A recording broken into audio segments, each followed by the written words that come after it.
Filmerna inleds med en karta och de nummer som finns i kartan motsvaras av de flygningar som sen sker i filmen. Här går Lyckoleden förbi och man kan parkera vid den här skylten nära kyrkan, nära Augerums kyrka. Här passerar också då Lyckebyån, en av de större åarna i Blekinge.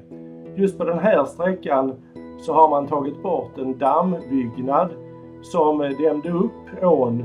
Och det här har man gjort framförallt för att förbättra fisket och få tillbaka mycket av det biologiska livet. Både fisk och en del intressanta fåglar som forsärla, strömstare och kungsfiskare kan man se här. Ja, och vi följer ån från Augerums kyrka uppströms. Den slingrar sig fint fram i en lövskogsklädd nära på ravin. Och det är svalt och skönt att gå här på en varm sommardag. Träd har fallit i vattnet, stenar dämmer upp vattnet här och var och det ger ett rikt biologiskt liv. Den här ån är alltså varit väldigt viktig också ur Karlskronas synpunkt för att här hade man en mängd industrier som drevs av vattenkraft. Det har tagit bort riktigt mycket av de dammarna. Nu kommer vi till en känd gård. Det är Augerums gård. Den var en av de gårdar som officerare anlade kring Karlskrona i början på 1700-talet. Den mest kända ägaren, han hette Johan Färber, han var amiralitetsapotekare.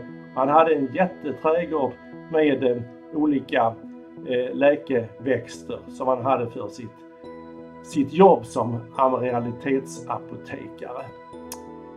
Och här finns bland annat kvar fin avenboksallé från Färbers trädgård.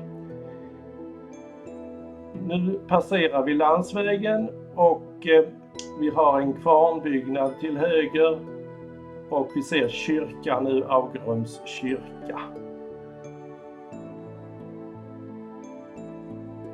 Och vintertid så kan man också följa ån och då ser man i bakgrunden hur det finns både lila-bruna skogar och mörkgröna. De lila-bruna är lövskogar och de mörkgröna är barrskog, framförallt gran. Och då ser vi hur kring bygden och kring kyrkan lövskogen har dominerat. Medan längre bort uppåt i kargare miljöer så finner vi då idag ganska massiv granskogar.